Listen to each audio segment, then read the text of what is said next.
Welcome back to my YouTube channel. মোৰ এটা নতুন ভিডিঅ' হয় এতিয়া যাব ওলাইছোঁ আপোনাৰ মেঘৰ মাজত মেঘালয় এতিয়া মোৰ লগত আছে পিণ্ড আৰু পলব্দা আহি আছে আৰু এজন আছে আমি গৈ আছোঁ আপোনাৰ 4জন মানুহ বাকী কেইজন কেঞ্চেল হ'ল এতিয়া 4জন গৈ আছোঁ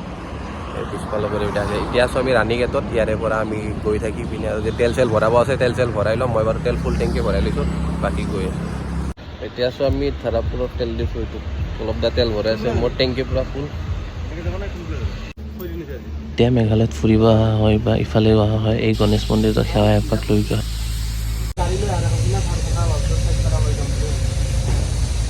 তো আমি এতিয়া আছোঁ আপোনাৰ নংফু পালোঁ নংফুত দৃশ্য অলপ বেছ হৈ লৈছোঁ অলপ তামোল খাই লওঁ বডিটো অলপমান গৰম কৰি লওঁ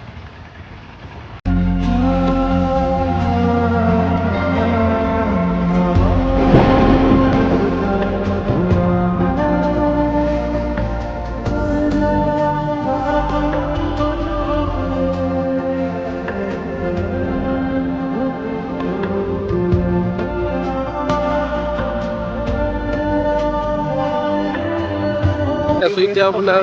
উমিয়াম লেকত তাতে অলপ ফটো চটো উঠি ল'লোঁ এইজন নতুন ব্যক্তি পলব্দা মই ভিন্ন তো আমি আহি পালোঁ ইয়াৰ পৰা বেছি দূৰ নাই আৰু 21 মিনিটমান আছে বুলষ্টেকলৈ চুলি তুলি দেখিছে একদম অৱস্থা নাই বেছি দূৰ নাই আৰু ৰাস্তাত অলপ ৰখি লৈছোঁ ঠাণ্ডা কিন্তু আচৰিত ঠাণ্ডা বেয়া ঠাণ্ডা তো এতিয়া আমি গাড়ী চাড়ী পাৰ্কিং কৰি ল'লোঁ ৰাইডত ট্ৰেক কৰিবৰ কাৰণে ৰেডি মেগী অলপ খাই লওঁ অলপ জোচ এটা আনি লওঁ আৰু খাই পিনে তাৰপিছত ট্ৰেক কৰি থাকোঁ ইমান বেছি ঠাণ্ডা মানে গা মানে কঁপি আছে কথা হোৱাৰ নাই ইমান ঠাণ্ডা ৰ'দ দিছে মানে ৰ'দ একোৱে কাম কৰা নাই সেই পিছফালে দেখা পাইছে ৰ'দ দি আছে কিন্তু একো কাম কৰা নাই ঠাণ্ডাত চবে কঁপি আছে একদম পলব্দাৰ অৱস্থা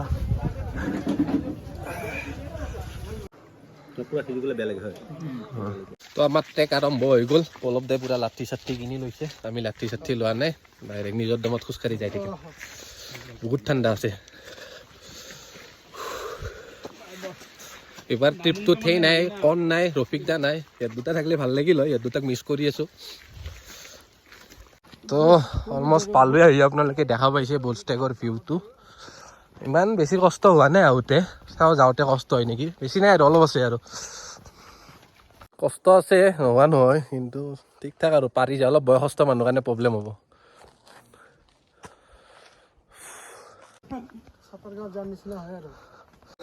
ইমান এটা ঠিক নাই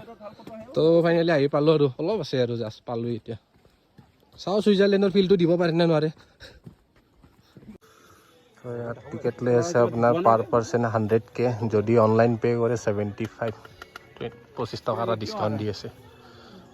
তো এই বুলষ্টেক আহি পালোঁ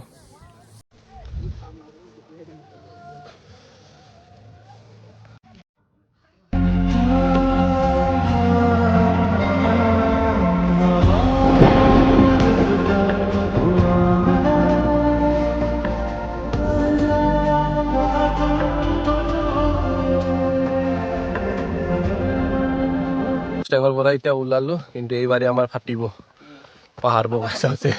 এতিয়াই ফাটিব বহুত যাব লাগিব এখন পাহাৰ বগাই আহিছোঁ এতিয়া পাহাৰখন পূৰা উঠি যাই থাকিব লাগিব আৰু ক'ৰবাত 40-50 মিনিট ফাটি গৈছে একদম ওপৰত উঠোঁতে বহুত কষ্ট হয় ফাইনেলি বুলষ্টেক চোৱা কমপ্লিট আহিলোঁ অৱস্থা বেয়া এতিয়া যাই ৰুম বিচাৰোঁ নহ'লে চাওঁ বেলেগ চাব পাৰোঁ যদি